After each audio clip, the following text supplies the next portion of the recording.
Good morning, good afternoon, good evening, depending on when you're listening and where you're listening, regardless. Thank you for listening.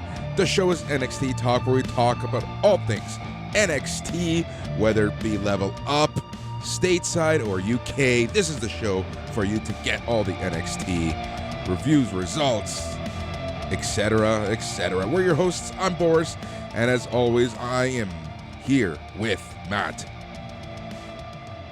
Bonjour. How's everybody doing out there? We hope you're doing well. Boris, results, reviews, and etc. Lots of etc. in NXT. Lots of nonsense and bullshit and miscellaneous on all three shows. Yeah, it's the dog days of winter, and this is the dog days of wrestling right here. There's three bad to mediocre wrestling shows. Even UK, which we really usually love, wasn't the strongest UK. But you know what? Spirits are high, buddy. I'm ready to go. I'm raring to talk about some wrestling, rip a couple of things apart, and just ready to do this thing. How you feeling, big homie? Man, I'm good overall, I think. It just the past few days, you probably have noticed I've just completely disconnected. I just needed a couple Boris days just to recharge. And just kind of tried to like lay low, stay offline a little bit. And yeah, but here I am feeling good. Yeah. Nice. I've been way too social. I feel you, man. Well, hey, you need to recharge the batteries every now and then. You need to sleep, big homie. So I'm glad that you've taken a couple days for yourself to, some Boris time. To get to know Boris, and that's good. I gotta ask you, did you go back and listen to our thing? Did you listen to our game tape on the Valentine's Day episode? Yes, I did. I did. Yeah. So apologies to anybody who sat through that. No, you know what? I think we held our own there. I think I did a decent accounting of myself. There is one thing that I want to take back, which is the whole bit about watching TV. Let me tell you, if you're sitting down to watch something on Monday evening and your girlfriend wants to watch, I don't know, The Voice, and you want to watch Monday Night Raw, the best move is to watch The Voice. That's what you should do in that scenario. Just want to clear that up because I was listening to myself and I was just like, well, I disagree with that. But other than that, I think we held our own in there, and I think I represented myself well. It was a fun chat, and we'll do it again in 360 days. Exactly. That's exactly it. We ain't doing that again anytime soon. But thank you to everyone who listened. And I gotta say two things. Number one, every time I feel like we've had a bad show, and I don't want to listen back because I think it's bad or whatever, right? You get that gut feeling. Usually I'm wrong. I felt the same way numerous times as well, which is hilarious. Number two, every time I do think we've had a bad show, it's typically our most listened to shows. Because let me tell you this, my friend, last week's spam, it's the most listened to. And the reason why I say that, not only did I see the numbers on like our BAM feed, but I know as a fact that a lot of my friends listen to this. That's fun. Yeah, like I said, I didn't tell anybody in my real life about this. So if they listened, it's on their own accord. They found it on their own. And I apologize. But no, I don't know. It was, like I said, just a bit of fun at the end of the day. I do kind of feel like that embarrassment, like I overshared online. I don't have anything to hide. But at the same time, felt a little icky after doing it. It's not... But whatever. It's not like we said anything gross or terrible. You know what I mean? I just felt like I overshared. Yeah. Well, whatever. It is what it is. That's why it's a once a year maximum thing. Hopefully, people forget about this by next year, so we never have to revisit that. But yeah. How was your long weekend? Did you have a long weekend? I did have a long weekend. I got smashed at work yesterday to make up for it. But yeah, Monday was off. It was a family day. And yeah, just really chilled out, enjoyed some drinks. It was my roommate's birthday, actually. It was like the Tuesday, so we kind of just celebrated it on Monday. So had a couple beverages, and it was good fun. Yeah. Yeah, I know. That's good. No, that's really good. Like I said, I just kind of first half of the weekend, I was a little too social, and then the second half, I just completely closed off, basically, which is exactly what I needed. And Monday, I wasn't even responding to text messages from anybody, which is beautiful. Sometimes you got to go AFK, Boris. No, that's exactly keyboard. That's exactly it, man. But yeah, this week has just been incredibly busy at work too. Today's like the day where I originally had something to do in the afternoon, but I kind of moved that just because, again, I just needed some more Boris time, and then tomorrow though it's just gonna be jam packed, like literally from like 6 a.m. till like 4 p.m. meeting after meeting after meeting. But c'est la vie. Yeah. So yeah, Bam is going to be a little late Thursday, but it's still coming, Boris. We'll let you get a nap in, maybe eat some dinner, and maybe we will record Bam around dinner time. So it'll be up late, like 9-10ish Eastern, probably on Thursday evening. Yeah, exactly. Cool. So might as well just get to business. We'll talk a little more about what's going on Bam, but we have a lot of NXT to get through. Yes, sir. A very interesting episode. Some highlights, some lowlights. I didn't think it was very strong, but you know what? I did like this opening promo, Boris. Yeah, agreed, 100%. So I don't know. Here we are, Road to WrestleMania is beginning. We have 6 weeks until 39 days until WrestleMania, 38 now, I guess. So I feel like as good as the build-up and the seed buildings and all of this can be, I still think that it's still a lot of time between now and WrestleMania, right? So there's going to be some slower times, and I kind of feel like yesterday's show was just a build up to get into whatever they're going to start doing for Stand and Deliver. That said, we've seen much worse shows. We've seen much worse, and also at the same time, though, I kind of feel like I let a lot slide with NXT, especially stateside. By no means are these shows fantastic, but I kind of judge them on their own accord. I don't judge it between even dark, right? It's like the NXT 2.0 curve, the rainbow curve, Boris. Yeah. But before we go into that, the one thing we got to do, I think we really need to evaluate our Madcap Moss line very soon. Yes, that's a really good call. I think Madcap Moss is safely an above average wrestler, and maybe you could argue it's just Drew McIntyre, dragging him to these good matches, because he's really only had awesome matches with Drew McIntyre, but he's had a couple really good ones, and I think Madcap Moss is an above average wrestler. We don't need to be taking shots at this guy who's working his ass off. He's really trying hard. Almost broke his neck in Saudi Arabia for our entertainment. Yeah, exactly. That's why I say it. It's like after that, I was so tired watching that show on Saturday, and I that instantly just woke me up. I'm like, holy shit, did I just witness a murder? Yeah. I yelled. I got up off my couch and screamed. I was literally standing up like, oh, no, oh, my God.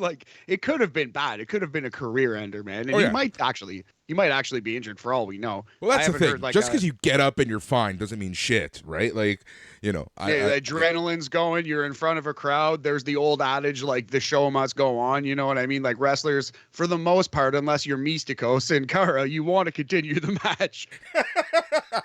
Exactly. That's exactly it, right?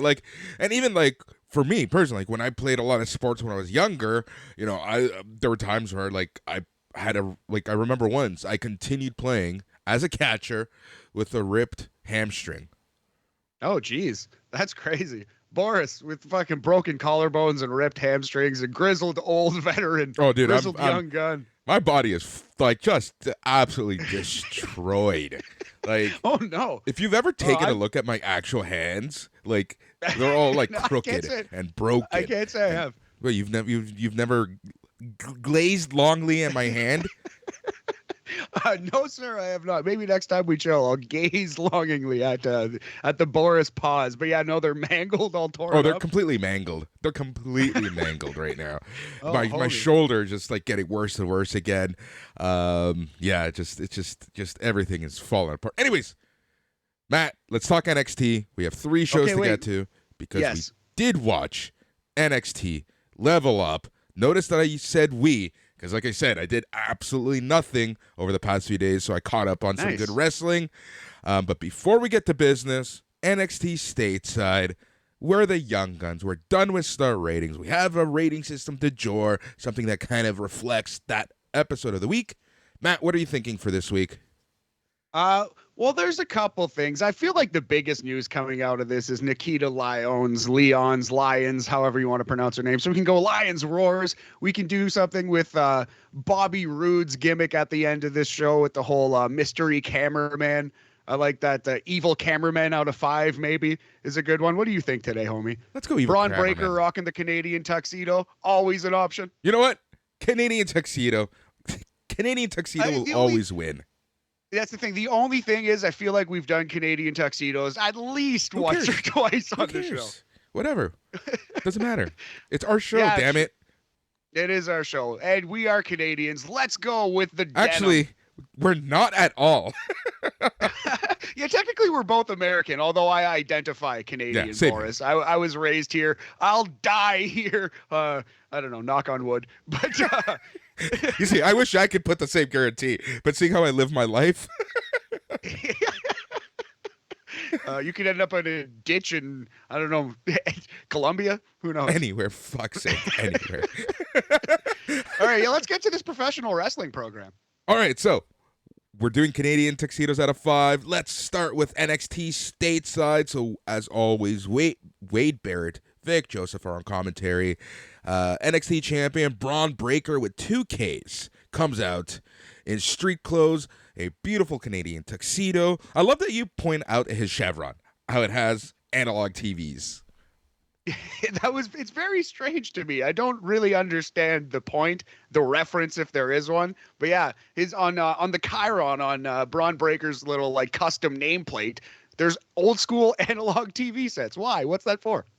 Yeah, I don't know. All right, so Breaker with 2 Ks. He talks about NXT finally going back on the road to Texas for Stand and Deliver. See, this year, I guess it's Stand and Deliver. It's not Stand or Deliver because it's going to be one show Saturday morning, afternoon. Fuck, that's gonna be a long day. Can we talk about this for a second? Like, way to stack the deck against NXT. Your first show on the road is Saturday morning at 11 o'clock before WrestleMania, where a lot of people are going to be like focusing their time. Like, this is for the hardest of the hardcore. Like, this is a weird one. I don't understand this this idea at all. Oh, it's very easy to understand. Very easy to understand. Please explain.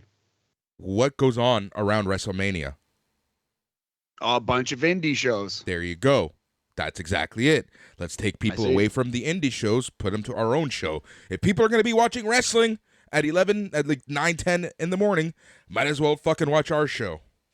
Now, it makes a lot of sense when you put it to me like that, but I just wonder who are they going to take? You know, like someone who's watching a GCW show or a hardcore indie, like some kind of FE show, let's say if he's putting one on in the morning or whoever it might be, right? I don't think NXT 2.0 is going to be taking them away. You know, dude, it depends on the card. It honestly depends on the card. I'm not like, I agree with you typically, but WrestleMania weekend is a weird weekend, right? Like, I just don't know. True. Who knows how many people are going to be traveling, right? Like, some people might be iffy on travel, so I don't know what the deal is exactly. Gotcha. Let's get back to the promo, but I do personally feel like this one's a mistake. Big mistake. Yeah, we'll see the closer we get. We'll chat about this a little more later. Anyways, Breaker with 2K says he's walking into the show as champion and will walk out as champion. Dolph Ziggler makes his entrance to cut Breaker off. Ziggler said that Breaker shouldn't make promises he can't keep. Ziggler said Breaker will make it to Stand and Deliver, but he might not make it to the show as champion. Ziggler talked about how he is going to beat Ciampa and then take care of Breaker. Breaker asked for Ziggler to enter the ring so he can respond to that super kick from last week. Ziggler said Breaker being a hothead is in his genes, which is kind of funny because he's also wearing a jean jacket, you see. Double meaning. Anyways, Ziggler... Whole lot of denim on this man, Boris. Yes, please. Ziggler mocked Breaker's denim clothes for looking like jeans and like what he's wearing. Ziggler said that Breaker is the guy in Orlando. Ziggler asked Breaker to take the night off and not interfere in his match against Ciampa. And then he said that Breaker needs to sit back, watch Ziggler do what he does better than anyone else in the business. Yeah, which is lose matches to guys who are getting a stronger push. But I quite like this promo. It was a good showing by Dolph Ziggler. You know, if it's a long Dolph Ziggler promo, he's gonna do a couple jokes that don't land. He's gonna stumble over his words a little bit. But at the end of the day, it's like, oh, that was pretty good, and that's the classic Dolph Ziggler promo here. Look, clear intentions here were announce, stand, and deliver, back on the road.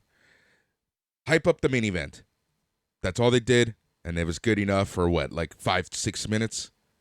Yeah, exactly. Yeah, they set out to achieve a goal. They achieved that goal. It was like a solid single, maybe even a double down the line, you know? And not a home run, but solid attempt. Put the ball in play. Yep, all right. This leads us into the first match of the night, which was LA Knight versus Grayson Waller with Sanga. So this one went a little longer than I thought it would. It went just under 10 minutes, but I have to say this, Matt. LA Knight, please move him to the main roster. He's almost becoming the person who is criminally still in NXT. I don't know what it is. Maybe it's this face character. Maybe he just feels a lot more comfortable. But he has improved so much over the past few months. Yeah, working with Grayson Waller, who is motivated and doing good work himself, helps a lot as well. He's got a real feud, something to do, and that's always when LA Knight has been the best in his career. Yeah, man, I agree. He's definitely a classic WWE mid-carder, which is in no way an insult. He's a really talented talker. He's not like Kenny Omega in the ring, but he's a WWE guy through and through, and he belongs on the main roster, should be there, should have been there months ago. Yeah, exactly. But what did you think of this match? It was solid, you know. LA Knight he's a solid hand, as they say. Again, that's not meant to be an insult. It could be worse. You could be Lash Legend, God bless her, in the ring. You know what I mean? Like, he's a very good wrestler, and Grayson Waller is becoming a very good wrestler, and they went 10 minutes and had a pretty good match. I thought the finish was god-awful, which hurt it slightly, but I would still say it was above average. Oh, the finish was just horrible. It was just, everyone seemed like they forgot what they were supposed to do. From Sanga making the most awkward grab to LA Knight. So this is what happened. LA Knight's going for the blunt force trauma.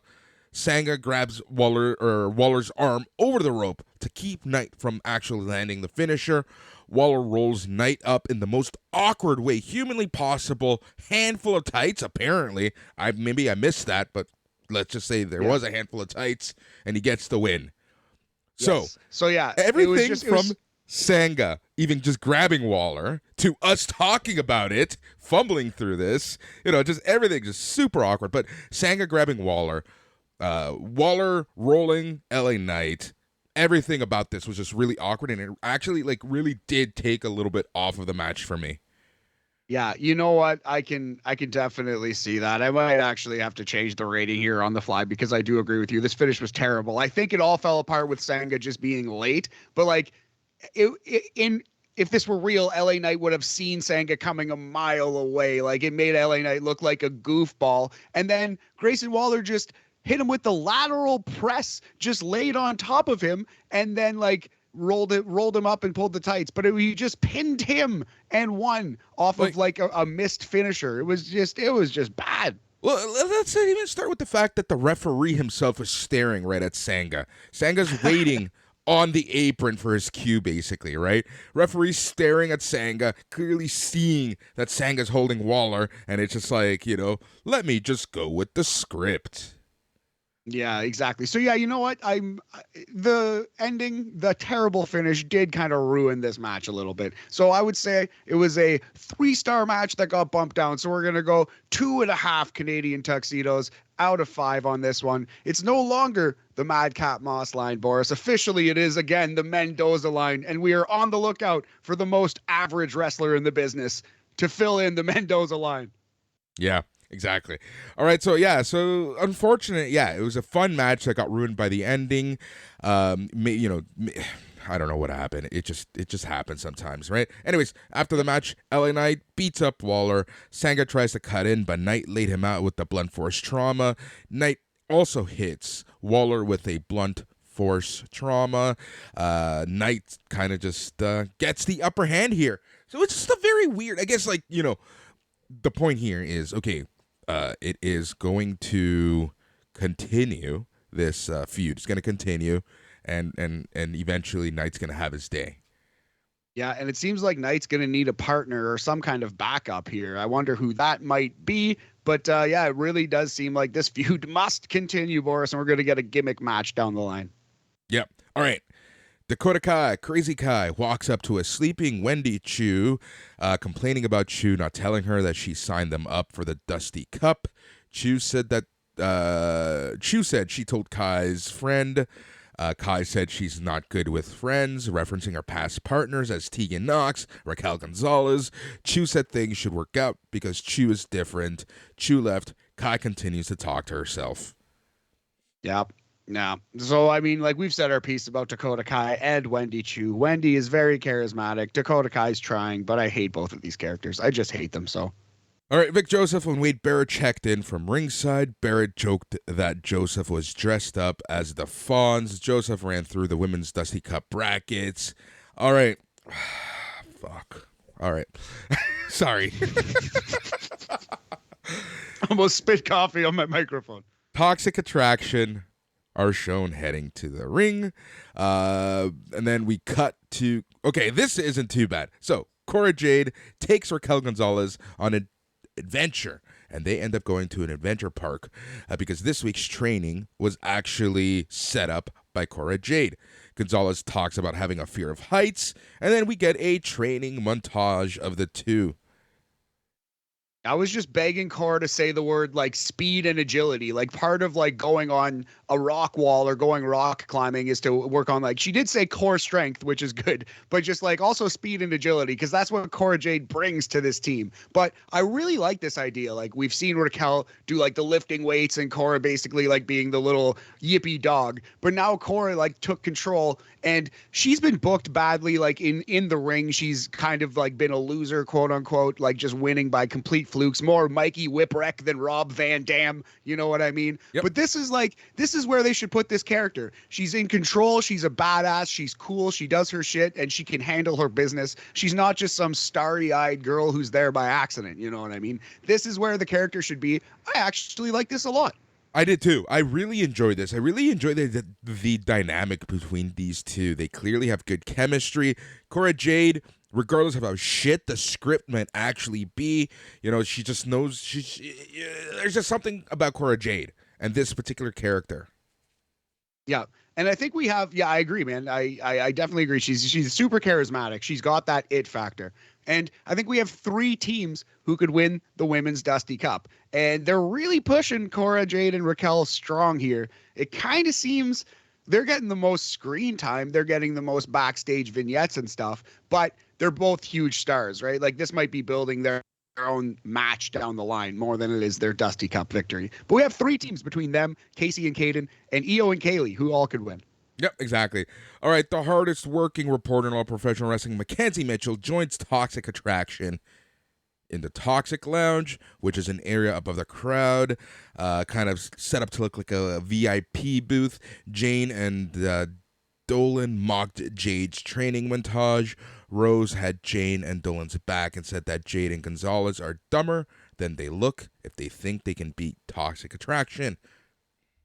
Yeah, whatever. It was Toxic Attraction talking, but I do like the idea of the Toxic Attraction VIP lounge. That's kind of fun. That was a good little visual there. Yeah, exactly. The visual is good. That's about it. And I mean that as the club booth, the champions watching the tournament, you know Mortal Boris, Kombat style. I would say I humbly agree with your analysis. The visual is good. For once, I don't actually mean it that way, which is actually hilarious. All right, this leads us into the first Dusty Cup match for the women, and that is Kaylee Ray and Io Shirai versus Amari Miller and Lash Legend.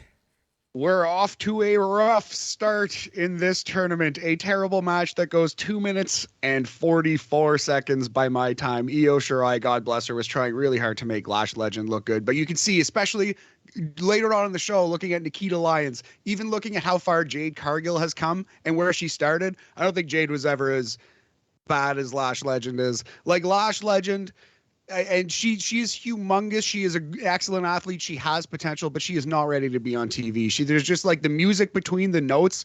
I don't think she like really understands it at all. Do you know what I mean? Like at no point watching Lash Legend does it feel like she's in a fight or a contest. It just feels like she's, I don't know. It just feels like she's doing a choreographed thing. She's like thinking of her next maneuver, like thinking of the next thing on the script for her to do. She's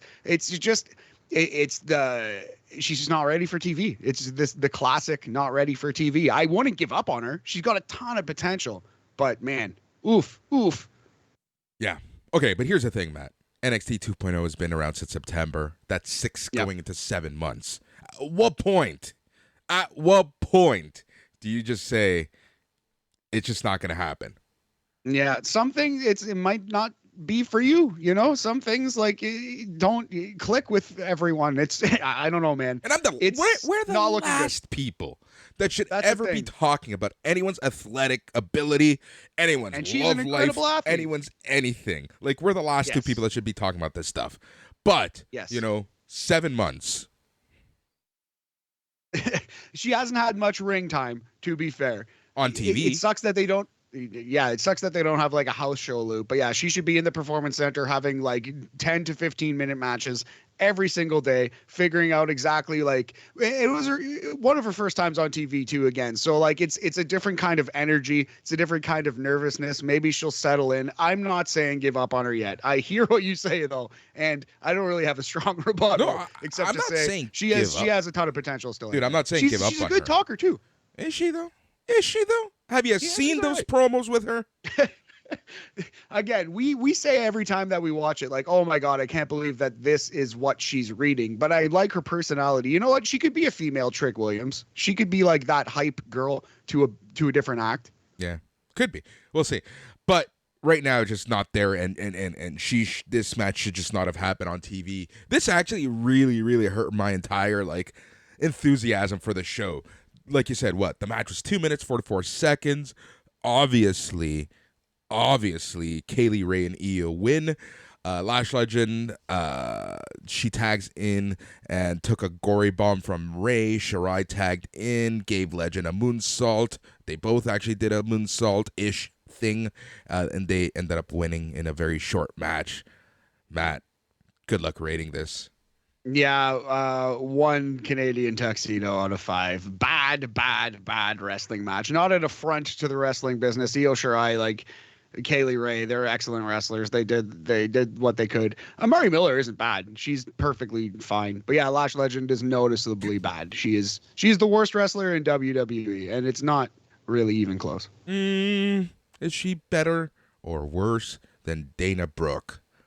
Dana Brooke is, and I'm saying this with all sincerity, miles better than Lash Legend, miles ahead at this stage of the game. That it's just, and like, man, you know what? I would be a shitty wrestler if you threw me in NXT. Actually, I think honest to God, think I might be better than Lash Legend. But I'm a very cocky, arrogant man. But like I would be a terrible plumber. You know what I mean? I have no fucking idea how to fix a sink. If you told me to go fix a sink, I would be fucking completely lost and I would make a mess of things and it would be a lot more embarrassing than Lash Legend was here, but she's bad at wrestling right now. Period. Anyway, we don't need to spend much more time on this. You're the one talking. Anyways, the hardest working reporter in all of professional wrestling, Mackenzie Mitchell, is with Dante Chen about facing Duke Hudson later on. Chen said last week may have been Vengeance Day, but this week he will get his vengeance. Chen said that Hudson can't sweep Persia Perota off her feet if he doesn't have feet to stand on. It's a solid point. I mean, can't argue that. Good promo. Yeah, it wasn't bad. All right. Josh Briggs had a camera and said that he was going to help Brooks Jensen recover from being in the friend zone. He said that he was going to record Jensen so he can get on a dating app. They showed Jensen failing at recording a dating video. So like if Charlie's dating video in Always Sunny is a 10 out of 10, this was like the opposite side of the spectrum. This was the 0 out of 10 execution of this bit, like the funny fake dating video bit. It's been done a number of times. I don't think I've ever seen it done worse than it was on this night, Boris. Yeah. I'm actually thinking as you're talking, it's like, nope, this is probably the worst I've ever seen. Yeah, man. 0 out of 10 comedy here. Just absolutely terrible. I do kind of like Josh Briggs. He's all right as the aw shucks, I'm just laughing at this whole thing from a distance guy, but not enough to save this. Yeah, all right. Duke Hudson's on his way out. He gets attacked by Dante Chen. They have a match. Match barely goes 2 minutes and 20 seconds. Not much here. But somehow Duke Hudson recovers and ends up getting a razor's edge on Chen for the win. Yeah, I think Dante Chen is one of the weirdest pushes I've ever seen in wrestling because he gets awesome backstage vignettes that he does a good job in and then comes out to the ring and gets obliterated. I have never seen anything like it. Even Malik Blade and Edris Enofe. Edris Enofe is on a heater, man. Wait till we talk about Level Up. There's never been a character like Dante Chen who gets the awesome backstage buildup and then either gets destroyed in a minute or is in a match where both contestants get destroyed in a minute by a third party. This guy needs to win matches. He got squanched in this one, just absolutely squanched in this match. Yeah, it's actually hilarious. You said it best. How would you rate the match? So it was like a fine squash match, but just because Dante Chen is getting absolutely shit on in this brand, which I don't understand, I think it's a fail. I think you have to say it's a fail to just because Dante Chen's kind of just become Spike Dudley at this point. You know what I mean? So we're going to go 2 Canadian tuxedos out of 5 below the Mendoza line for this one. I'm digging my heels in, but Duke Hudson did look awesome. His finisher's pretty good. Splash Mountain Bomb. Yep. All right. Carmelo Hayes and Trick Williams are out. Melo reiterated his "when I shoot, I don't miss" catchphrase. Hayes said it was time for a melobration. Melobration, not melabration. Yes. Melobration. Anyways, Carmelo recaps his win last week and said that nobody was talking about Braun Breaker, the Creeds, or Pete Dunne last week due to what Melo did in the ring. Trick brought up Stand and Deliver being on the road again. Williams said that America's champion will be in the same city as America's team, the Cowboys. Which yeah, man, I'm liking this. I'm liking this act so much. Trick Williams is one of the very, very tippy top highlights of this show. Every single week, guy is an incredible talker, and he had a decent match with Cameron Grimes here coming up. This act is fabulous. Please continue. Yeah, that one line where Trick Williams said, call the cops because Carmelo Hayes stole the show. The face that Hayes makes to Williams just killed me.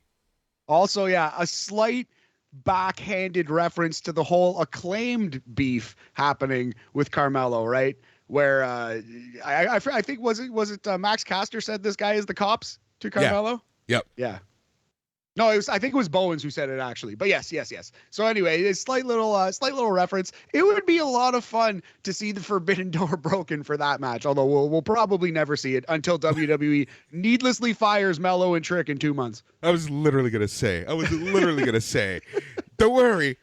No doors need to be open because this match will likely happen in the next 6 months. All right. WWE, you sweet, beautiful bastard. All right. Pete Dunne comes out and he says that Melo is claiming to have beaten everyone, but he hasn't beaten Pete Dunne himself. Melo said he sees what Dunne is trying to do, but he can't make everyone famous. Dunne asked Melo for a match next week. Trick cut in and said that Dunne is sounding woozy from a cage match last week and that Melo simply said no. Melo cut in and said he doesn't walk away from a fight. Trick continued to act like a hype man. Cameron Grimes comes out of nowhere, jumps Melo. Melo and Trick recouped at ringside. Yes, sir. So Pete Dunne versus Melo coming up on NXT. That'll be a good match. We've already seen that match. It was great. And Dunne is one of the few guys to have a win over Melo here in NXT. So that'll be, I assume Carmelo's getting that W back. That'll be a really good one, though. Liked it a lot. Yep, so the next match actually starts during the break. We see 6 minutes of the actual match, and that's Cameron Grimes versus Trick Williams. All right, we have talked. Similar to the rant that we had about Lash Legend. Trick Williams was someone that we just did not like in ring. But honestly, maybe it's because he's facing Cameron Grimes. Maybe it's because he's learned a thing or two over the past however many months. But this match is actually not too bad. Yes, yeah. Trick Williams in this match is exhibit A of why you don't give up on Lash Legend. Trick Williams was right there with Lash, like completely lost in the ring. Brooks Jensen is another one who looked completely lost in his first couple of appearances on NXT and now is perfectly fine. Like at least understands kind of what he's doing and feels like he's in a contest at all times. And Trick Williams, this was Trick Williams' best performance by leaps and bounds. He is starting to understand like the nuances, and it seems like he's in a match the entire match. You know what I mean? Yeah, but there's one thing that Trick Williams always had, and it's the intangibles about wrestling, the character, the faces, you know, the that acting part of the wrestling business. I feel like he's always had that. So if you were giving him a charisma rating, it would be A+, not A minus, A+ charisma on Trick Williams, and that comes across at all times. Yep. All right, so Grimes hits Williams with a super kick. Grimes hits Williams with a crossbody to the face. Grimes then hits Williams with a cave-in and ends up getting the win in about 6 minutes. Again, match started during the break, so we'll give it 6 minutes plus. Yeah. So it was your average WWE match. We're going to go 2.5 tuxedos out of 5, right on that Mendoza line. But in saying that, that's the best match of Trick Williams' career so far. And it's really good that he could actually have a competent wrestling match at this stage in the game. That's awesome. It's a huge win, in my opinion. Right. So this is right now at the point where I'm like, okay, as a wrestling show, this is not a good thing whatsoever. It's not good at all. This isn't good at all. But watching these match individually, watching someone like a Trick Williams and his development in developmental, you know, there's something to be said. There's something to appreciate about this show, right? Like I kind of break the show apart in terms of every segment, but like, you know, from 8 to 10 p.m. as a show, it's not that good. Maybe NWA is still shittier, but you know, it's not the best wrestling show. But kind of watching these people and certain acts develop into whatever they're going to end up being, you know, I take some appreciation in that, and I kind of like, that's maybe why I didn't say I hated the show. Was it a good show? Hell no. But there were standout pieces, right? Watching Trick Williams actually be able to wrestle. Watching, as we're going to talk about in a little bit, Nikkita Lyons do what she does, you know, again, some appreciation out there. Yeah, well put, man. It's a tough watch week by week, but if you are watching, and we've watched closely since the start of 2.0, you do see these guys actually develop, and it is very rewarding. Yep. All right, Briggs and Jensen have more stuff going on. Jensen was saying bad pickup lines to the camera. I don't know why they gave this so much time, but here we are. Yeah. Yeah, was this the one where Fallon came in, or did they do a third? I think they did a third. Oh, Lordy. All right, well, more of this to come. Yep. All right, Tomasso Ciampa. Okay, Tomasso Ciampa, he is built like a freaking machine right now. I know he's always been like in great shape, but lately he is just looking unreal. No, he's like, yeah, like shredded like a bodybuilder, like a Greek god. Like between him and Finn Balor, holy shit. I think abs for days. Yeah, ab feud them. Winner faces Rick Rude. Well, I don't know if you know this, because this just goes to show you don't watch wrestling, or sorry, you don't watch Raw. They tag teamed on Raw. Amazing. There you go. I do not watch Raw. You can't make me. I know. That's why. Anyways. So Tomasso Ciampa's lifting weights backstage. Braun Breaker with 2Ks wishes Ciampa luck. Ciampa kind of just ignores them. But who the fuck bothers someone as they're lifting weights? Come on, have some respect, Breaker. Ciampa told Breaker that they both have won once against each other. Breaker said he's looking forward to the rubber match. Yep, perfectly fine promo. Ciampa is so great. I'm glad he's getting a shot on Monday Night Raw. I'm pretty surprised that it's happening. But maybe I need to watch some Raw, because I would actually watch Ciampa on Raw if he was being pushed well. You know what? Just watch. I think it happened the first like 40 minutes. So just, it's on the PVR. You know what to do. Yeah, maybe I'll fast forward through it. Yep. All right. So, okay. Andre Chase. We got an Andre Chase University skit. He says this week's lesson is intentional fortitude. Intentional fortitude. Intentional fortitude. Chase talked about Von Wagner not having the balls to face him. One student talked about Chase possibly losing to Wagner. Chase cursed out that student. Bodie Hayward cheered on Chase. I wrote notes really quickly, but I absolutely loved this. Yeah, this was really good, actually. The crowd seemed to like it, too. It was a backstage segment, but the crowd was cheering, and they were right along with it. Intestinal fortitude. That's why I kept repeating myself. I was like, that's not the word. It's just what it auto-corrected. Yes. Intestinal fortitude. Fortitude inside of your intestines. But yeah, no, this was pretty good. Chase University is strangely over. People love this act.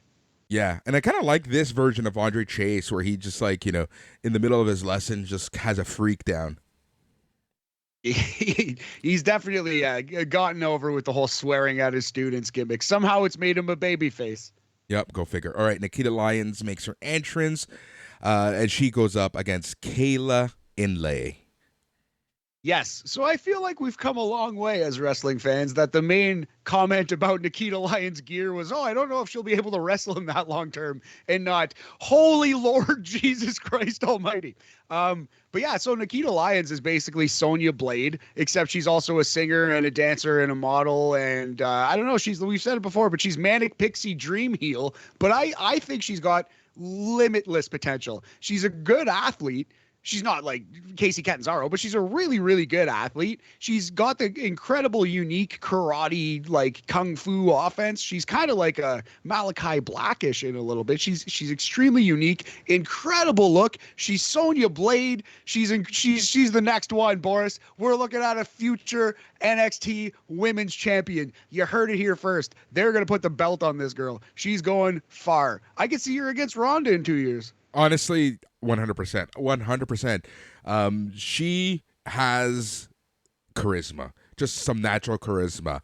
And we made the comparison last night via text. Now we know why they easily got rid of Frankie Monet, right? Like, basically the same build, same character. Nikkita Lyons just reminds me like a character out of Street Fighter or Mortal Kombat, Entertainer by day, ass kicker by night. Absolutely. And she has Mortal Kombat offense. She won with a 360 roundhouse kick and a leg drop into the splits. Yeah. Yep. The match was That's 4 pure minutes. Johnny Cage. Yeah. The match was 4 minutes. Maybe Kayla Inlay got a little too much offense, but you know what? It's fine. This match overall worked. It was short, kind of showed all of Nikkita Lyons' moves. I think it was a well-done debut. Yeah, it was like perfectly fine debut. I think they did extremely well. I am very intrigued with Nikkita Lyons. This is one of the few acts who showed up and I was like, instantly, this person is a star. It reminds me a little bit of Braun Breaker. And yeah, I think the sky's the limit. I hope they put a rocket on her back, and I hope she, is pushed to the moon, as it were. I would go as high as 3.5 Canadian tuxedos out of 5. You can tell me this is the best thing on the show, Boris. This was great. It worked extremely well. All right, let's not get carried away. The main event was better than this. I wouldn't say that, but you could tell me. You could tell me. You can tell me whatever you want. I'll call you an idiot to your face, but you can tell me whatever you want. All right. Fair enough. Duke Hudson was in the locker room. Persia Perota tried to congratulate Hudson, but Hudson pulled her in, makes out with her. Indy Hartwell walks in, said it was gross. Persia walks off. Hudson said that Hartwell used to love those kisses. Hartwell said that was a long time ago between them. Hudson said it doesn't have to be. The camera pans over to Dexter Lumis, who just hung his head in sadness. Strange reaction from Dexter Lumis. Not traditional wrestling babyface. I feel like traditional wrestling babyface punches Duke Hudson, right? Yeah, man. Yeah, it's a very weird segment. Are we to believe that Duke and Persia are secretly dating, or was that assault that just happened on our television I show? think I think that was another call to HR that we should make. Yeah, man. Yet another crime on NXT 2.0, a bad one.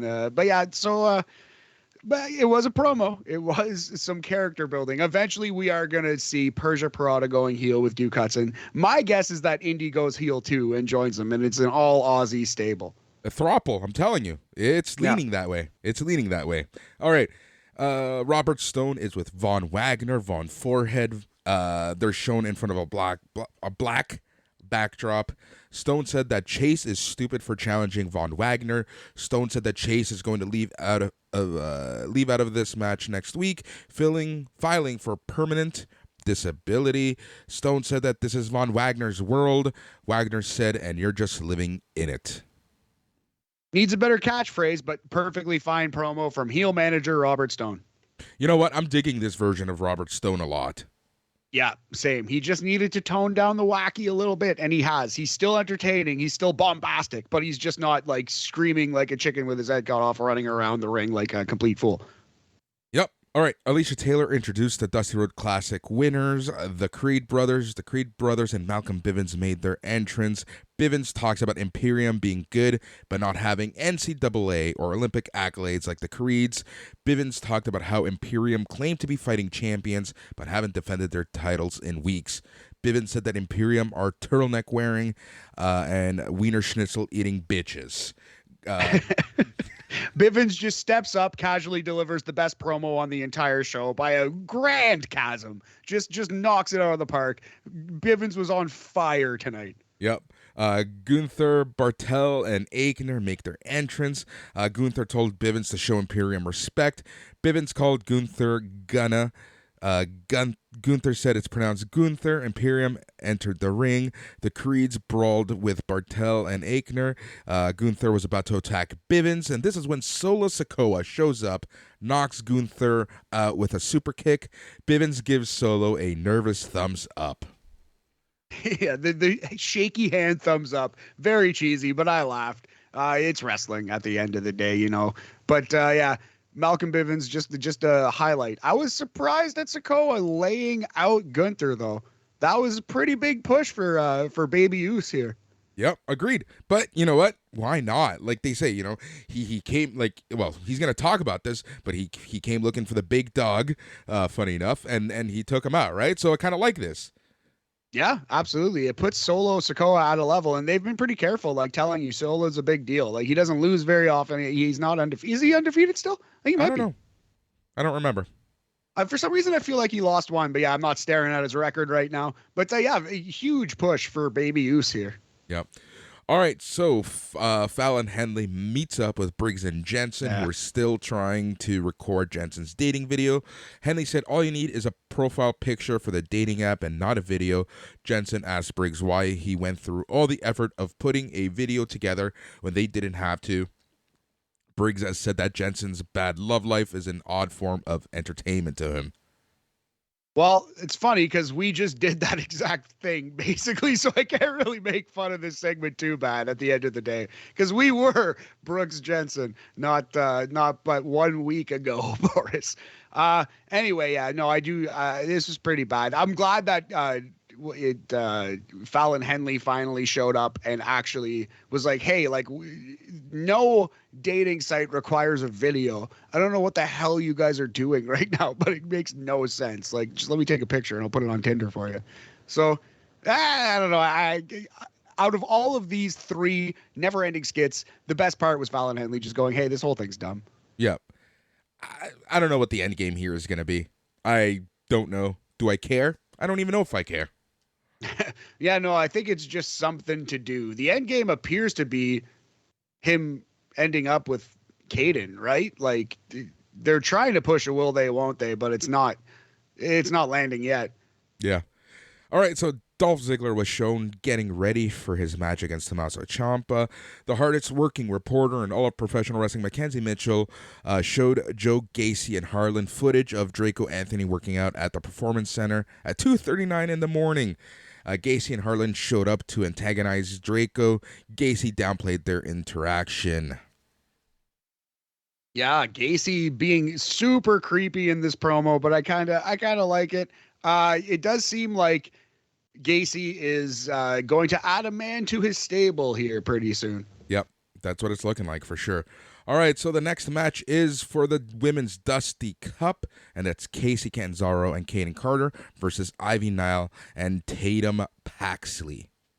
I was kind of a little disappointed because after watching Level Up, Ivy Nile and Tatum Paxley actually won a match, and Tatum looked all right. And I was like, I wonder if they're going to add her to Diamond Mine. But nope, that's not what happened. Not at all. Not at all. Yeah, so this match only went 3 minutes, 26 seconds. Catanzaro and Carter hit Paxley with their 450 DDT finisher for the win. And pretty easygoing match. It wasn't good. It wasn't bad. How would you rate this match, Matt? Yeah, a couple things of note. I think the Motor City Machine Guns used this move. It was the Rude Awakening with the partner coming off the top rope with the 450 splash. So that's their finish. I like that move a lot. It looks like a worthy tag team finisher for sure. It looks devastating. Match was not very good. I did love at the end when Ivy Nile was just like, fuck this bitch, and just choked her out, beat the shit out of her own partner, Cactus Jack style. And that was the end of Tatum Paxley's cup of coffee in the Diamond Mine. Also, Boris, worth noting, if you got Casey and Kaden to win this tournament, they had new gear and a new entrance where they shoot blastery dudes, bazookas into the air like China used to. Yep. So they're getting a renewed push. I think they might be winning this tournament. It's tough right now. I personally, if I was booking, I want to see Casey and Carter win. I think that they should win. Right. I don't know. I like this. You know what? You kind of knew where the men's tournament was going to go. Yeah. The women's still up for grabs, which exactly. It's not a good thing per se, but it's also not a bad thing. No, I think it's a good thing. I liked it a lot. But yeah, so this match kind of sucked. We're going to go 2 Canadian tuxedos out of 5. Good effort. Not a good match. Yep. The hardest working reporter in all of professional wrestling, Mackenzie Mitchell, is with Solo Sikoa. Sikoa talked about how he dropped Gunther on his ass. Malcolm Bivens showed up and told Solo to take out Gunther next week. Bivens wanted a high five and said, "You got the juice, oos." Solo left Bivens hanging. Bivens, again, just the MVP of this show was Malcolm Bivens. He's the first star of this, the gold medalist of this NXT program. Yep. Oh, by far. You know, Bivens has had it rough a few weeks, but lately, honestly, since the 2.0 era, he has just been so effing good. You know what? Next week, I've got an idea for a gimmick. Let's each do our top 5 success stories of 2.0. Let's try to have a positive spin on next week's show. And I think Malcolm Bivens would probably make my list. All of Diamond Mine, in my opinion. Yeah. Anyways, we'll talk about that next week. But, all right, so LA Knight cuts a promo about how Waller cheated his way to another win, but Waller and Sanga were left lying by LA Knight. I feel like the positioning of this promo kind of screwed the fans up. If they would have done it, I don't even know where to do it. But he's like, LA Knight just came in, spoke really quick, and then did his catchphrase. It was like the crowd wasn't ready to do the catchphrase. They caught it on at the end. But yeah, I don't know. LA Knight is a really good promo. This was fine. Yeah. He kind of rushed through it too, right? He kind of just said his deal. I think time was running out because, remember, feels like Dolph Ziggler was already in the ring. Like, they were ready for the main event. So, yeah. 100%. Feels like a 90-second promo he had to do in 30. Yeah. That's exactly it. Kind of how we're rushing this actual show for some reason. All right, so main event time. Dolph Ziggler versus Tomasso Ciampa for a title shot at the NXT Championship. Yeah, so, I mean, I was pretty high on Nikkita Lyons, but objectively, this was the best thing on the show. It was a very, very good wrestling match. Over 15 minutes, 2 veterans. They really, they started slow, picked it up at the end. It was WWE style, but they are incredible performers both. So, this is very, very, very strong main event to close NXT. Yep, the storytelling was also great. Ciampa did a great job of selling that arm. You know, like, Ciampa's selling is just, like, some of the best in WWE, period. Oh, absolutely. His work across the board. Promos are great. His look is incredible. He's an awesome wrestler. If he was 6'4", he'd be a multi-time WWF champion. Yeah. Oh, for sure. But yeah, so the story was essentially Ciampa lost his arm, and how is he going to actually beat Ziggler? So at one point, Ciampa hits Ziggler with a air raid crash on the apron. Ciampa tosses Ziggler back in the ring, but a cameraman hits Ciampa with his camera. Ziggler hits Ciampa with a super kick, ends up getting the win in 15 minutes 40 seconds. I like when a super kick ends a match, just like what I love when a Canadian destroyer actually ends the match. And yes, he got hit with a camera as well. But yeah, I love the finish of this. Cheesy WWE, classic WWE. But again, if it works, it works. And Ziggler planted a super kick on him, got a 3. I liked it. You know, there's something. Okay, so I think you said it best. It's cheesy, it's classic, it's been overdone, but if it works, right? You know, how many times does AEW, ROH, whomever else, do the simplest wrestling stuff, the simplest wrestling tropes, and everyone's fine with it because it just works and it makes sense from a storyline point of view. WWE, for some reason, they try to change things up, they try to swerve you, they try to be different, and oftentimes these stuff just like make no logical sense. So I love the fact that when, you know, you bring in someone, a masked person, you know, they unmask it, and it's the most obvious person, in this case, Bobby Roode. You know, I have zero issue with that. Yeah, and you had to know Bobby was showing up at some point. NXT legend, former NXT champion, great Canadian boy, Bobby Roode. So yeah, I was excited to see him. And next week we're getting Breaker and Ciampa versus the Dirty Dogs on your NXT television program. Yep. The ending of this show was also great because Breaker comes out, and then all 4 of them just go at it to end the show. Yeah, and then it sets up the main event next week. So I thought the main event was the strongest part of this show. Nikkita Lyons was really good, and Malcolm Bivens was the MVP. Otherwise, a pretty bad NXT. But it's like you said, it's developmental. This is a mediocre show on the road to WrestleMania. It's totally fine. You know, I'm not going to cancel the WWE network over it, but wasn't good. Yeah, exactly. Did you rate the main event? 3. No, I did not. Thank you for reminding me. 3.5 Canadian tuxedos out of 5, and that might be underrating it. You can say I should have bumped it up to a B+, even a 4-star, but I'm going to go solid 3.5 tuxedos out of 5. Yep, it was a pretty good show. All right, so that was NXT this week. Like you said, wasn't good, but like I say, if you take a look at the show segment by segment, there were good things happening. There is good development. We got Nikkita Lyons coming out. You know, the Dusty Cup is at least intriguing in the sense that we don't know who's going to end up winning, and we're starting the road to Stand and Deliver. Yep. Yes, sir. Okay. So yeah, quickly, let's just do a couple seconds on Level Up. We both watched the show.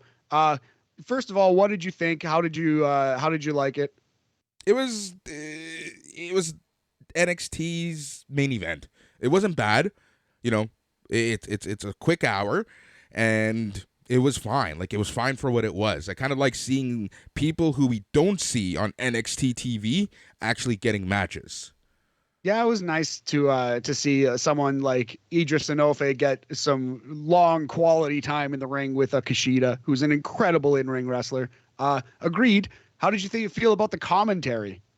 I personally really enjoy Nigel McGuinness. Like, I think he's really good. This Sudu Shy guy, he's not bad. I think he'll grow on me. Yeah, he's just like a young lad. Looks like he's like, you know, under 25, Sudu Shah, but he did a pretty good job. Him and Nigel, they stay together and can develop some chemistry. Nigel's pretty good. I wonder if one of or both of Nigel and Wade Barrett are going to get a look on the main roster, because I think Vic Joseph and Wade Barrett are a better team than anything on Raw or SmackDown. Yeah, I agree. No, you know what? Let's leave what's good in NXT to NXT, the stuff that can stay in NXT. You know, agreed. Actually, yeah. There's something, you know, as NXT is going to be the revolving door of people coming up. You know, there needs to be some consistency, and if that's going to be, you know, your show hosts, you know, then so be it. Yep. Yeah, please, for the love of God, they're doing good work. Please don't take them away. But yeah, if this was a fair world and the best people were in the best places, they would be the commentary team on Raw. Yep. All right. So let's get to NXT Lvl Up. So Joe Gacy and Harlan are out. Gacy kind of hints that they are going to grow the stable, and the first match was Harlan versus Javier Bernal. Yeah, Harlan beats the shit out of this man, Javier Bernal, who has been heretofore unseen, I believe, on NXT TV. I think this is the first we've heard tell of Javier Bernal. Harlan wins with like a Blue Thunder bombish thing. I don't know, what would you call that? Yeah, something like that. I wrote Blue Thunder bomb-ish thing. So dominant victory for Harlan. Maybe it's a twisting uranagi. Yeah, it's a protoplex. Yeah, it's weird. Kind of but situation. It looked fine. But what did you think of this match?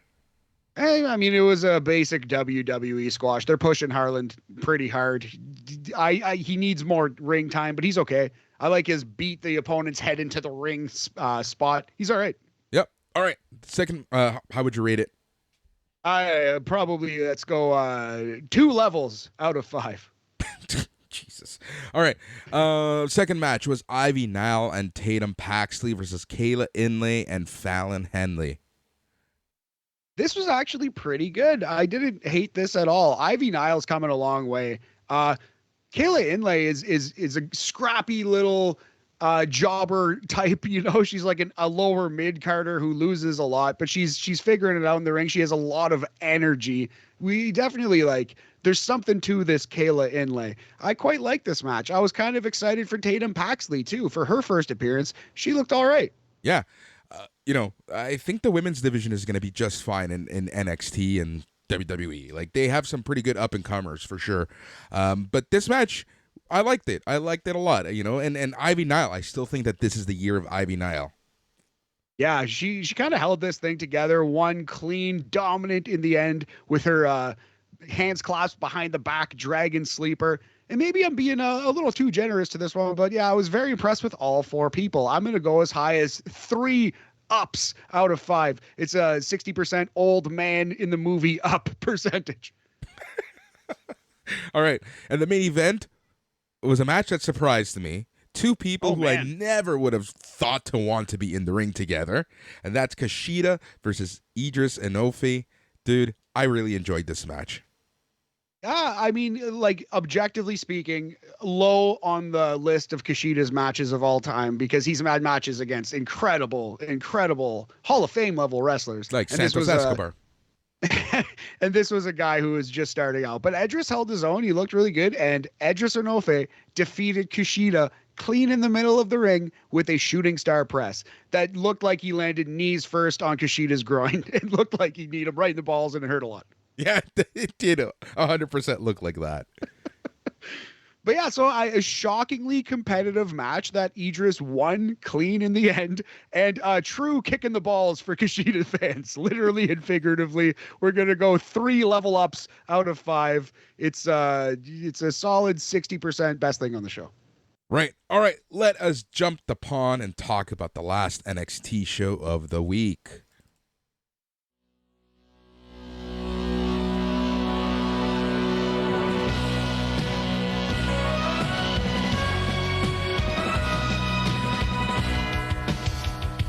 All right, it's NXT UK corner. Typically speaking, Matt, yes, this is our favorite hour of wrestling each and every week. I think WWE didn't get the memo last week. You know what? It's a testament to this great show that what was a perfectly fine and acceptable fun hour of wrestling. I think it beat the shit out of 2.0, actually, still, having looked at both shows. It was one of the worst UKs that we've ever reviewed on the show. It was low on the list of UKs I've ever seen. Yeah, no, it wasn't. Yeah, it wasn't good at all. But it wasn't bad. But it just wasn't good. Yeah, there was. Yeah, when they usually have a. Go ahead. Sorry, go ahead. I was gonna say they usually have the old NXT formula of great match to start, great match at the end, and actually some good and interesting character work in the middle. This kind of didn't have the great match to start and didn't have any good character work, although it did have a really solid match to end. Yeah. When I find myself actually taking notes during NXT UK, that's how I know it's not a good show. Because usually you're pretty enthralled, right? You're actually watching the show. I'm taking notes, but it's secondary, right? But when I'm noticing what I'm rating, that's how I know that I'm not really paying attention to stuff. Yeah. And it was kind of similar to the 2.0 show this week in that it was just advancing storylines. It was just kind of progressing from A to B. A lot of stories are in the middle right now, and sometimes we get a less exciting show. Yeah, and another thing that I noticed, match times. When NXT UK has these 10-minute matches, the show just feels great because they give them time to develop, they give them time to tell a story, to perform their art. But this week, the first match was barely 4 minutes. I'm looking at these match times that I have in my notes, and it's just they rushed through this show. Yeah, man, absolutely. I actually didn't time the matches this week, so I'm glad you have those, homie. And lots of squashes this week. Yep. All right, so the first match of the night was Sam Gradwell versus Kenny Williams, and this match only went 3 minutes and 50 seconds. Gradwell came close to a win after a clothesline and a leg sweep, but Gradwell ducked the clothesline attempt and rolled up Williams for the win. Kenny Williams, one of the best heels, period, in WWE. Yeah, he came out doing the old heel gimmick. Jerry the King Lawler used to do it all the time, where he comes out on crutches, announces he's unable to compete, but Sid Scala appears on the big screen, Boris, and Deus Ex Machinas him into this match. Kenny Williams is indeed okay. And then he jobs in 3 minutes. Yep. Post-match was fun, though. Yeah, but then after the match, Williams attacked Gradwell with his crutch. Williams grabbed some scissors, cut Gradwell's mohawk off. That bastard. Yes, and I love a heel who just does something just to be a dick. You know what I mean? Like, these guys didn't have a serious personal beef, but Sam Gradwell embarrassed Kenny Williams, and Kenny Williams is a piece of shit on the inside of his heart. So he went and did the worst possible thing he could do to this guy, shaved off his mohawk. I loved this segment. This reminded me of the best kind of old school wrestling vibes. Like, Kenny Williams is a great character. Yep. Just no redeeming qualities to this man. Exactly. So how would you rate this match? I would go 3, supernovas out of 5. It's a 60% no-am-dar percentage mostly because of the closing angle there. We're going to use that to bump it above the line because the angle was awesome. And we tend to rate the angle and the pre-match and the whole shebang. So. Yep. All right. So Gallus was laughing at their, what they did to Jordan Devlin last week. Wolfgang said he wasn't laughing and was going to be serious in the ring with Devlin a little later in the show. Yes, sir. Perfectly fine. These the Gallus boys do a good job on the old stick. Yep. Zaya Brookside took offense to the TMZ interviewer asking her if she was a role model like Amal and stormed off. Zaya Brookside is doing a much better job at Tiffany Stratton's character than Tiffany Stratton is. Yeah, well, yeah. All right. Dave Mastiff gave Jack Stars some challenges in order to earn a ring jacket like his. Stars had to do 2 hours of squats, eat dry Weetabix, and steak throughout the performance center. Stars refused to do the streak.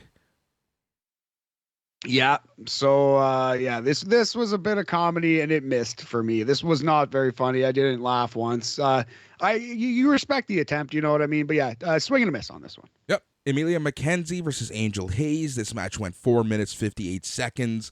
Emilia McKenzie hits Hayes with a face buster for the win. Short, simple, to the point. Emilia gets the win.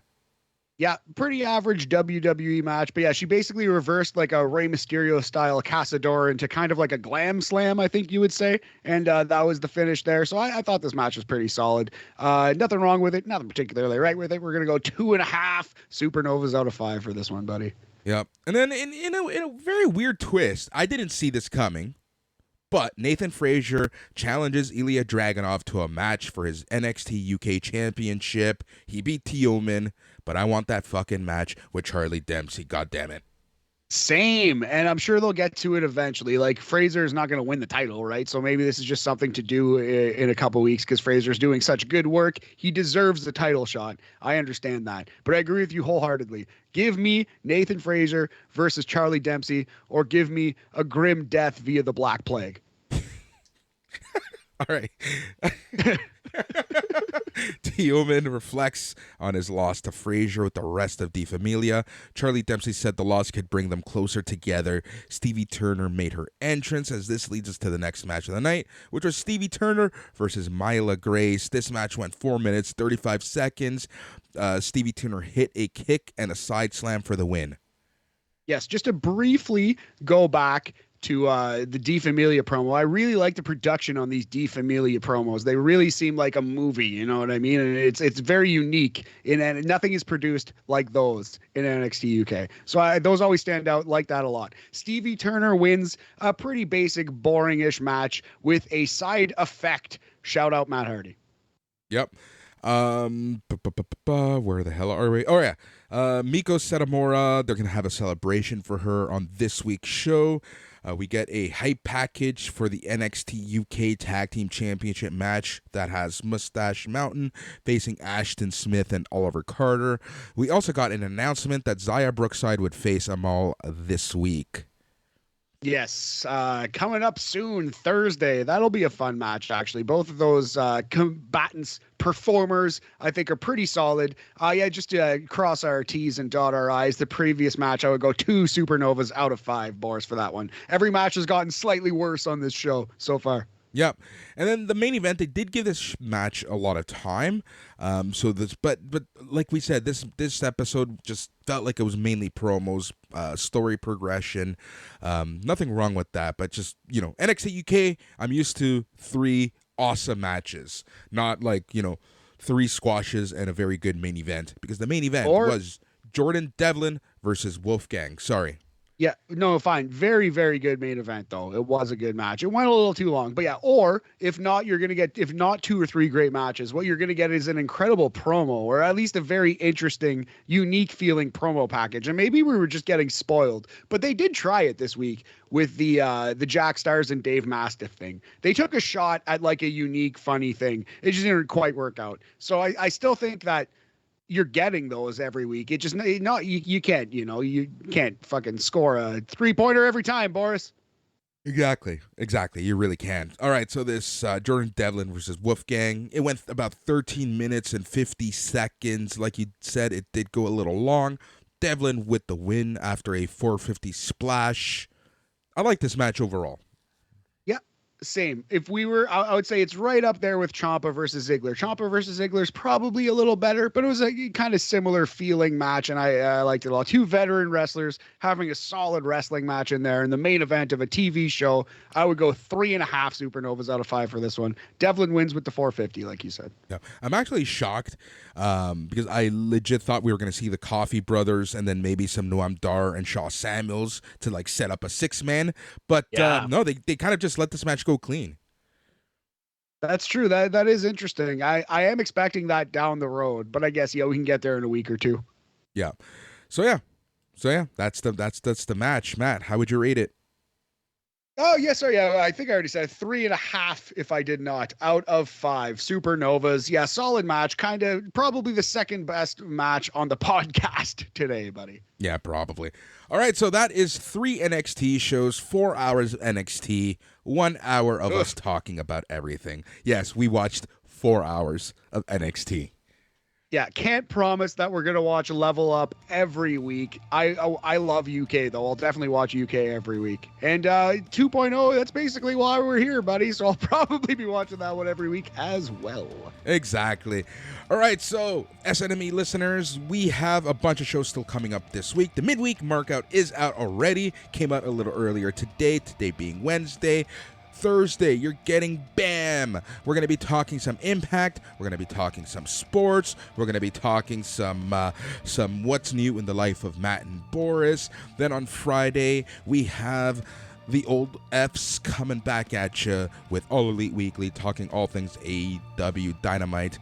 And this leads us into Saturday, our Dose Show Saturday, where we have the Smack Daddies talking all things SmackDown. And thank you, Smack Daddies, for taking over the Elimination Chamber Aftercast. You guys, thank you for that, because there was no way in hell I was going to do that. And then at night, we typically have the Rampage rollout as Dark Side of the Elite chat all things AEW Rampage. And this leads us into Sunday when Mike McGuire is back chatting with Dave Meltzer, chatting the week that was pro wrestling.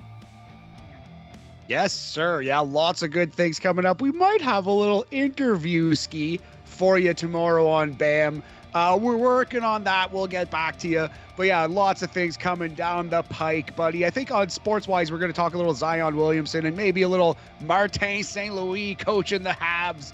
But yeah, thank you very much for listening. Thank you for supporting the team. Keep it locked here. And yeah. I love it. He's Matt. I'm Boris. Thanks for listening. Until BAM, we'll chat later.